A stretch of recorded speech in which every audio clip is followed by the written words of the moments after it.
حضور اقدس صلی اللہ علیہ وسلم کا ارشاد ہے کہ اپنے مالوں کو زکوٰۃ کے ذریعہ محفوظ بناؤ، اپنے مال کو زکوٰۃ کے ذریعہ سے محفوظ بناؤ، اور اپنے بیماروں کو صدقہ سے علاج کراؤ۔ بیمار آدمی ہے، غریب آدمی ہے، صدقہ دے کے اس کو علاج کرا دو، یہ بھی تمہارے لیے فائدہ بنے گا۔ اور بلا اور مصیبت کے موجود کا دعا اور اللہ تعالیٰ کے سامنے عاجز استقبال کرو، یعنی اور بلا اور مصیبت کے موجود کا دعا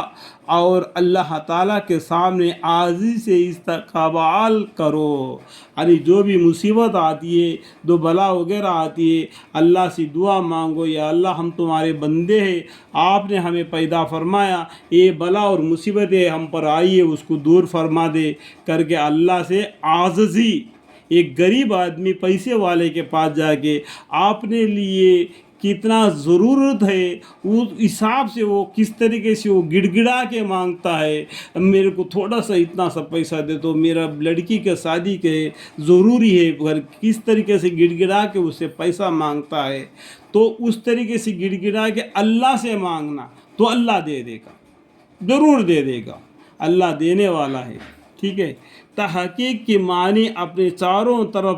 قلعہ بنا لینے کا ہے، یعنی جیسا کہ آدمی قلعہ میں بیٹھ جانے سے ہر طرف سے محفوظ ہو جاتا ہے، ایسا ہی زکوٰۃ ادا کرنا دینا اس مال کو ایسا ہی محفوظ کر دیتا ہے جیسا کہ وہ مال قلعہ میں محفوظ ہو گیا ہو۔ ایک حدیث میں ہے کہ حضور اقدس صلی اللہ علیہ وسلم مسجد کعبہ میں خدیہ میں تشریف رکھے تھے، خادیہ میں تشریف رکھتے تھے، کسی شخص نے تذکرہ کیا کہ فلانا آدمیوں کا بڑا نقصان ہو گیا، سمندر کے موج نے ان کے مال کو ضائع کر دیا۔ حضور اقدس صلی اللہ علیہ وسلم فرمایا کہ جنگل میں ہو یا سمندر، کسی جگہ بھی جو مال ضائع ہوتا ہے وہ زکوٰۃ نہ دینے سے ضائع ہوتا ہے۔ اپنے مالوں کو زکوٰۃ ادا کرنے کا ذریعہ حفاظت کیا کرو، اور اپنے بیماروں کے صدقے سے دعا کیا کرو، جو اپنے بیماریوں کے اس کے اوپر صدقہ دے کے دعا کرو، صدقہ دے کے اور دیا اپنے بیماروں کی صدقہ سے دعا کیا کرو، اور بلاؤں کے نزدیک کو دعا سے دور کیا کرو، بلا وغیرہ مصیبت سے اللہ سے دعا مانگ کے اسے دور کیا کرو۔ دعا اس بلا کو بھی ذلیل کر دیتی ہے جو نازل ہو گئی ہو۔ دعا اللہ سے دعا مانگنے سے جو نازل کیا ہوا بلا مصیبت بھی دور ہو جاتی ہے، تو اللہ سے دعا مانگنے سے،